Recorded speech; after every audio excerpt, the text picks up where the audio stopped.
Bien, buenas noches, buenos días o buenas tardes a todos.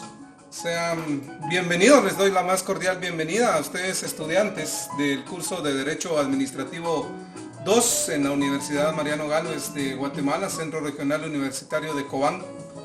Mi nombre es Carlos Hugo Leal Tot, soy el tutor de este curso en Administrativo 2. Pues me motivó a hacer esto.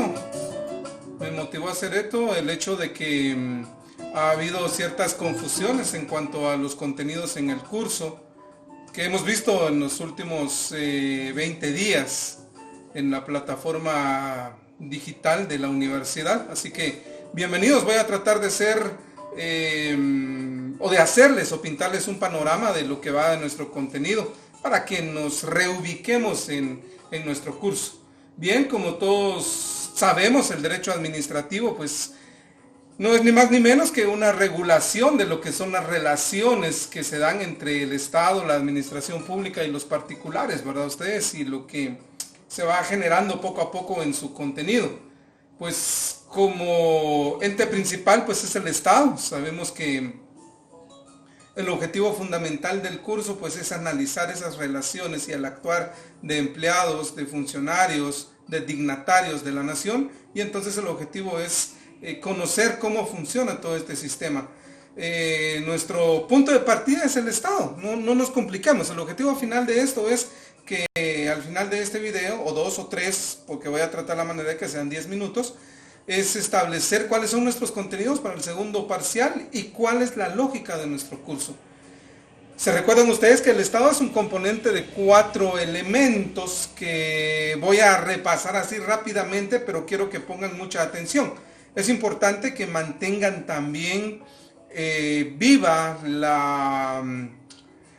vivo el proceso de enseñanza-aprendizaje del organigrama general del Estado. Si no sabemos, si no lo sabemos, si no lo tenemos, pues no vamos a encontrar mucho el sentido. Bueno, decía que el Estado tiene 4 elementos fundamentales, ustedes lo saben ya como estudiantes de Derecho. Estamos hablando de población, de territorio, estamos hablando de normas jurídicas y estamos hablando de autoridades.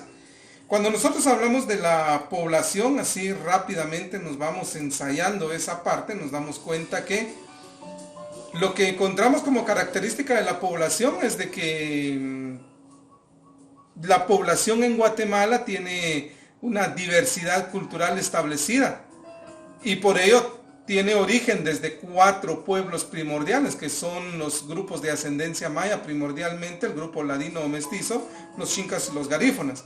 Claro, no me voy a detener tanto en esto, ¿verdad? Pero ustedes recuerden que los mayas pueden ser los quechíes, pojonchíes, mames, tutujiles, cachiqueles, quichés, canjobales, chortís, chuj, pocomchíes, pocomames, etcétera, ¿no?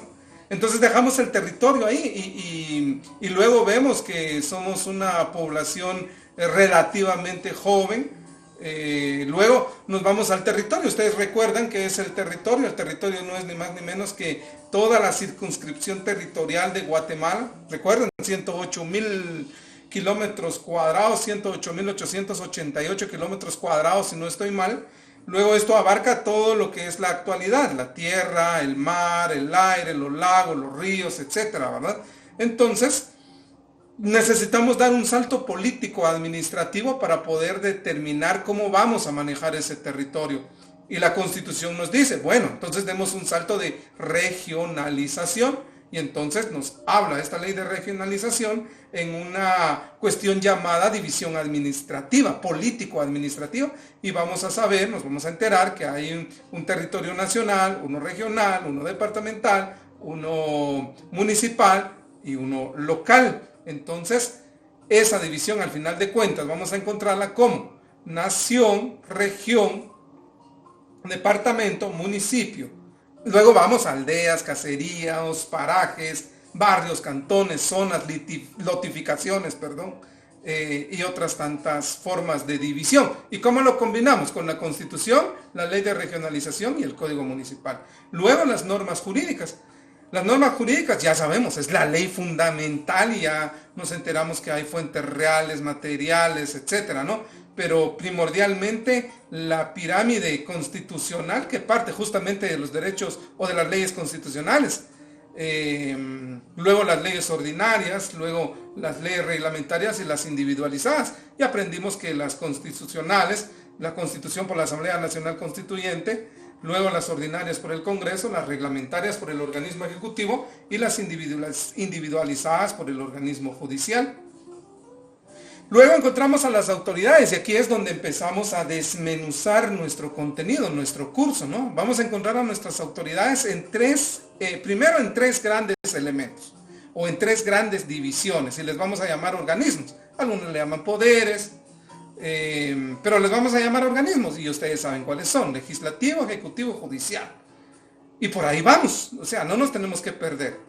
Luego, cada una de estas autoridades se organiza de acuerdo a la Constitución para velar por cada una de sus actuaciones administrativas. Pero a estos tres grandes organismos, la misma Constitución le crea ciertos organismos de control o ciertos órganos de control que ya los vimos cada uno en las clases presenciales.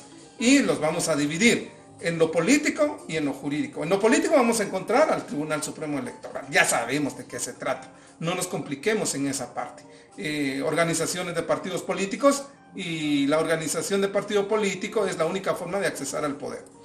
Luego los comités cívicos y luego la regulación del voto y desde luego pues la toma de posesión de las autoridades. Luego la PDH, que ya sabemos cómo funciona, ya lo analizamos, ya ha venido en el primer parcial, en fin, tantas otras cosas. Luego, lo jurídico, ¿verdad? Ustedes ya sabemos: la Corte de Constitucionalidad, PGN, MP, RENAP, Registro General de la Propiedad, el RIC, el Instituto de la Defensa Pública Penal, la Contraloría General de Cuentas, la Secretaría Ejecutiva de la Instancia Coordinadora de la Modernización del Sector Justicia, y cada uno hace su papel. Bueno, ahora los vamos a tomar individualmente. El organismo legislativo, ya sabemos, está integrado por diputados, crea, modifica o deroga las leyes. Esto implica estudiar, el legislativo implica estudiar su forma de organización, estructura orgánica, periodos ordinarios, sesiones, recesos, quiénes lo integran, qué privilegios y prerrogativas. Por ejemplo, está el tema del antejuicio. Para analizar este antejuicio hay una ley específica que ustedes ya tienen, ya recibieron, incluso un material audiovisual. Luego, cómo funciona, cuál es el procedimiento, porque no solo los diputados gozan de este privilegio. Luego tenemos que saber en el legislativo, las clases de sesiones, diferenciar entre actividad legislativa y actividad parlamentaria, las comisiones del Congreso, los requisitos para poder optar al cargo de diputados. Bueno, pero ¿eso qué implica? Estudiar la ley, leer Constitución, ley y también su organigrama. Luego nos vamos a la parte judicial.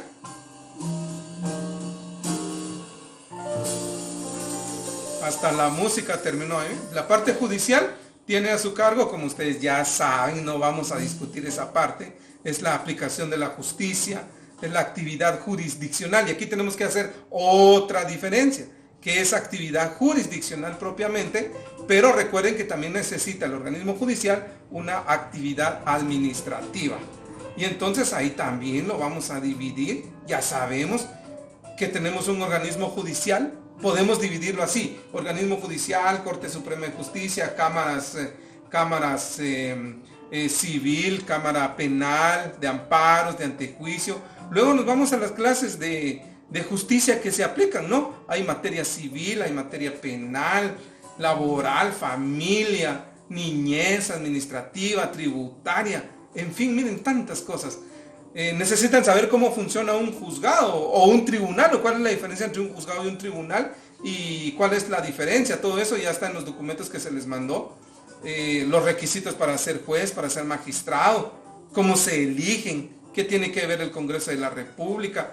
También gozan de antejuicio. Entonces necesitan revisar esa ley. Entonces, eso es lo que tienen que saber del organismo judicial. O sea, ¿cuál es la diferencia entre entre un juez y un tribunal, ¿no? Y hasta ahí básicamente. Y luego, ¿qué implica ser presidente de la Corte Suprema de Justicia, del organismo judicial, ¿no?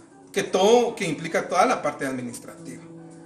Luego nos vamos al organismo ejecutivo, ¿verdad? Voy a dejar la organización ahí y luego voy a grabar un segundo video en donde, por muy sencillo que suene, el organismo ejecutivo quizás es el más complejo, porque necesita, para poder actuar, de muchos factores, de muchos actores, y el organismo ejecutivo sí se auxilia directamente de otras instituciones públicas. Y ahí vamos a encontrar temas como la prestación del servicio público concretamente. Y ahí, por ejemplo, un servicio público es desde ir a sacar mi partida de nacimiento, ir a sacar mi licencia de construcción, o ir a sacar mi licencia de conducir, o ir a pedir o abogar en una comunidad por un hospital, por una escuela, por un centro de convergencia. Todo eso es servicio público. La energía eléctrica, comunicaciones, un mercado, etc. Pues entonces ese organismo ejecutivo pues no se alcanza. Y entonces a nivel nacional va delegando. ¿Y cómo se va a delegar? A través de la desconcentración y a través de la descentralización. Una desconcentración a medias y una descentralización que ya implica toma de decisiones en los entes a los cuales se le va a dar esas atribuciones. Y bien, vamos a la centralización. ¿Quién ejercita o quién ejerce la centralización? El presidente en Consejo de Ministros. Ejemplo clásico, ahorita está la centralización de todas las medidas adoptadas para combatir el COVID-19. Es decir, solo el presidente, sus ministros o el mismo vocero podrían manejar esa información. Luego, ¿cómo se conforma ese Consejo de Ministros? Tenemos 14 ministerios, ustedes ya lo saben, tendrían que nombrarlos, eso ya lo vimos. La característica fundamental y uno de los temas que hemos visto y que ya les mandé es la interpelación. La interpelación, que es el derecho de un diputado de poder calificar la acción, el trabajo, el plan, el qué hacer de un ministro de Estado. Entonces ustedes tienen que complementar el documento que se les mandó con la ley específica. ¿En dónde? ¿En qué ley, verdad ustedes? ¿En dónde hablamos de interpelación? Constitución y ley del organismo legislativo. Luego vamos a encontrar otra figura política o jurídica que es la desconcentración, en donde podemos encontrar a la figura de los gobernadores, que prácticamente son los representantes del presidente de la República en cada uno de los departamentos. Y entonces ahí no nos tenemos que complicar porque nos hemos dado cuenta cómo han trabajado hasta el momento. Y la dejo ahí porque el siguiente tema que tenemos es la descentralización. Y entonces cuando hablamos de descentralización vamos a hablar de municipalidades y entidades autónomas y descentralizadas. Lo clásico. Entonces lo que hemos visto ya en estos momentos son las municipalidades. Y eso es lo que vamos a ver en el siguiente video para que no se nos complique mucho después poderlo descargar a nivel de nuestra plataforma. Así que vuelvo en el segundo video. Nos quedamos en el tema de la descentralización.